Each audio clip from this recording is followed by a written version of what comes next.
Time and work का ये एक महत्वपूर्ण प्रश्न है जो SSC, CGL, CHSL, CPO, MTS, railway, NTPC सभी एग्जाम्स के लिए इम्पोर्टेंट ये प्रश्न है। प्रश्न है ए, बी तथा सी किसी कार्य को 10, 15, 30 दिन में पूरा कर सकते हैं। उन्होंने एक साथ मिलकर कार्य करना आरंभ किया, लेकिन यहाँ पर देखना बोला गया है कार्य समाप्ति के 5 दिन पूर्व एक कार्य छोड़कर चला जा रहा है। और फिर यहाँ पर थोड़ा सा लॉजिकल है ये प्रश्न। बोला गया है ए के छोड़ने के 2 दिन बाद बी भी कार्य छोड़कर चला जा रहा है, तो कार्य कितने दिन में कंप्लीट होगा। यहाँ से नहीं, इस लाइन से लेकर यहाँ तक आप सभी को नहीं समझ में आया होगा, मैं अच्छे से क्लियर कर दूंगी। चलिए क्वेश्चन को देखते हैं। यहाँ पर ए बोला गया है ए कार्य को कितने दिन में 10 दिन में कर रहा है। बी कार्य को यहाँ पर डेज लिखते हैं जो कि क्वेश्चन में दे रखा है, और बी कार्य को 15 दिन में, सी कार्य को 30 दिन में। तो 10, 15 और 30 इन तीनों का एलसीएम जो होगा वही टोटल वर्क, तो 30 ले लेते हैं। और यहाँ पर जो आएगा इफिशियंसी, जिसको बोला जाता है कार्य क्षमता, तो 10 दिन में 30 यूनिट कार्य यानी कितने की इफिशियंसी से होगी, तो 3। तो यहाँ पर ए की इफिशियंसी 3, फिर 15, तो यहाँ से 15 से 2 बार में जाएगा, और 30 से कम 30 यहाँ से 1, तो ए की इफिशियंसी 3, बी की 2 और सी की 1। क्लियर हो गया। अब बोला गया है, क्या बोला गया है, कार्य समाप्ति के 5 दिन पूर्व एक कार्य छोड़कर जा रहा है।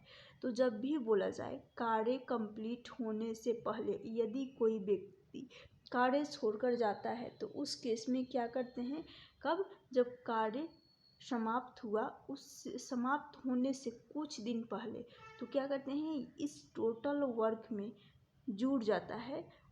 तो जैसे कि 5 दिन कार्य समाप्त, एक की इफिशियंसी 3 है, और 5 दिन पूर्व कार्य समाप्ति होने से 5 दिन पूर्व जा रहा है, तो यानी कितना यूनिट हुआ, 15 यूनिट। ये जो 15 यूनिट है, जैसे कि बताई हूँ, जब भी कार्य समाप्त होने से पहले कोई जा रहा है तो क्या करते हैं, जोड़ देते हैं, ऐड हो जाएगा।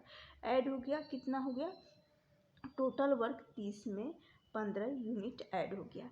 फिर बोला गया है एक कार्य छोड़कर चला गया, उसके बाद बोला गया है ए के छोड़ने के 2 दिन बाद बी भी चला जा रहा है। टोटल बोला गया है कार्य समाप्त होने से 5 दिन, यानी 5 दिन के बाद पहले दिन, दूसरे दिन, तीसरे दिन, चौथे दिन और 5वें दिन। अब यहाँ पर तो वर्क 5वें दिन क्या होगा, वर्क हो जाएगा एंड, वर्क क्या होगा, ख़त्म हो जाएगा। तो पहले एक दिन ए ने कार्य कर लिया, फिर दूसरे दिन भी कार्य कर लिया, और बोला गया है ए के छोड़ने के 2 दिन बाद बी भी कार्य छोड़ दे रहा है, यानी यहाँ पर ए कार्य किया और यहाँ पर 2 दिन तक कार्य किया, फिर 2 दिन के बाद क्या कर रहा है, अब बी भी कार्य छोड़कर चला जा रहा है, और टोटल वर्क यहाँ पर जो समाप्त हो रहा है वर्क कितने, 1, 2, 3 दिन बचे हुए हैं। 5 दिन पहले ए ने कार्य छोड़कर चला गया, और 2 दिन के बाद बी भी कार्य छोड़ दे रहा है, तो बचेगा कितना, 3 दिन, 1, 2, 3 दिन। अब ये 3 दिन में बी की इफिशियंसी 2 है, तो 3 यहाँ पर 3 दिन कौन करेगा, बी करेगा, सॉरी, यहाँ पर 3 दिन के बाद यानी 3 दिन पहले बी भी छोड़कर चला जा रहा है। यहाँ पर ये बोला गया है, क्या बोला गया है, 3 दिन बाद यानी 3 दिन पहले बी भी छोड़कर चला जा रहा है। वर्क समाप्त होने से 3 दिन पूर्व क्या हो रहा है, बी चला जा रहा है, तो बी की इफिशियंसी 2 है और 3, तो यहाँ से मल्टीप्लाई कर लेंगे, कितना आ जाएगा, यहाँ से आ जाएगा 6 यूनिट, 3 इंटू 2 6 यूनिट, तो इसमें ऐड कर देती हूँ। अब मैं इसको हटा रही हूँ क्योंकि ये तो ऐसे एक्सप्लेन करने के लिए लिखी थी। क्लियर हो गया होगा। अब इन सभी को जब कार्य समाप्त होने से पहले कोई जाता है तो क्या करते हैं, उस केस में उनकी जो क्षमता होती है ऐड कर देते हैं। तो यहाँ पर ऐड करेंगे तो कितना आ जाएगा, यहाँ से आ जाएगा, साफ दिख रहा है 51 यूनिट कार्य हो गया। अब बोला गया है तो कार्य कितने दिन में पूरा होगा, तो यहाँ पर ए बी सी इन तीनों की इफिशियंसी हमें लेनी होगी, कितनी है ए की है 3, बी की है 2 और सी की है 1। तो यानी 6 इफ़िशियंसी होगी। कितनी होगी इफ़िशियंसी? कार्य क्षमता 6 है और अब टोटल वर्क 51 हो गया है।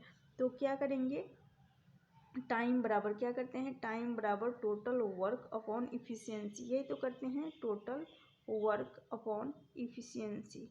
तो जैसे कि टाइम टोटल वर्क 51 है और इसमें इफ़िशियंसी 6 का यदि भाग लगा रही हूँ तो इसको काटेंगे 3 से।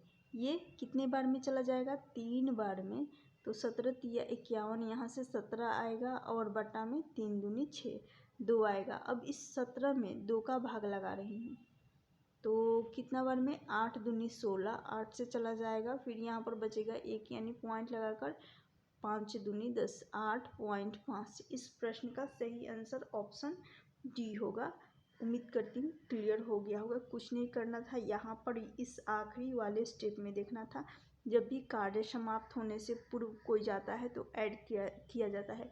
तो यहाँ पर बोला गया है 5 दिन पूर्व ए ने कार्य छोड़ दिया, तो बचे हुए 3 दिन बचेंगे और 3 दिन के पूर्व यानी 3 दिन पूर्व कार्य समाप्त होने से 3 दिन पूर्व में बी भी कार्य छोड़ दे रहा है, तो इसलिए 3 का मल्टीप्लाई की हूँ। क्लियर हो गया। आगे एक प्रश्न और देखिए, बोला गया है ए बी तथा सी कार्य को 16, 32, 48 दिन में अलग अलग काम कर सकते हैं। उन्होंने एक साथ काम शुरू किया, लेकिन बी काम पूरा होने से 8 दिन पहले, सी 6 दिन पहले कार्य छोड़कर चला गया। कितने दिन में कार्य कंप्लीट होगा? तो यहाँ पर ए है, ए कार्य को और बी कार्य को 32 दिन में और सी कार्य को कितने दिन में, 48 दिन में। 16, 32, 48, इन तीनों का एलसीएम ले लेंगे, कितना हो जाएगा? तो यहाँ से मैं 96 ले रही हूँ। 16 से ये चला जाएगा 6 बार में, 32 से 3 बार में और 48 से ये 2 बार में चला जाएगा, यानी 6, 3, 2। यहाँ पर अभी बताई हूँ, यहाँ डेज लिखा जाता है जो कि क्वेश्चन में दे रखा है, और ये निकल कर आ गया एफिशिएंसी कार्य क्षमता। तो अब क्या बोला गया है, उन्होंने कार्य एक साथ शुरू किया, लेकिन बी ने काम पूरा होने से 8 दिन पहले जा रहा है। फिर बोला गया है काम पूरा होने से, तो जब भी कोई व्यक्ति काम पूरा होने से पहले जाता है तो ऐड कर दिया जाता है। यदि बोला जाता है काम शुरू हुआ उसके 8 दिन बाद, तो क्या होता है, घट जाता है। लेकिन काम कंप्लीट होने से पहले जा रहा है तो इसमें जुड़ जाएगा, तो 8 मल्टीप्लाई कर लेंगे इस इफिशियंसी के साथ 8 दिन का, तो यहाँ से कितना आ जाएगा, 24 यूनिट। इस टोटल वर्क में, ये क्या है, टोटल वर्क में 24 यूनिट ऐड होगा, जुड़ जाएगा।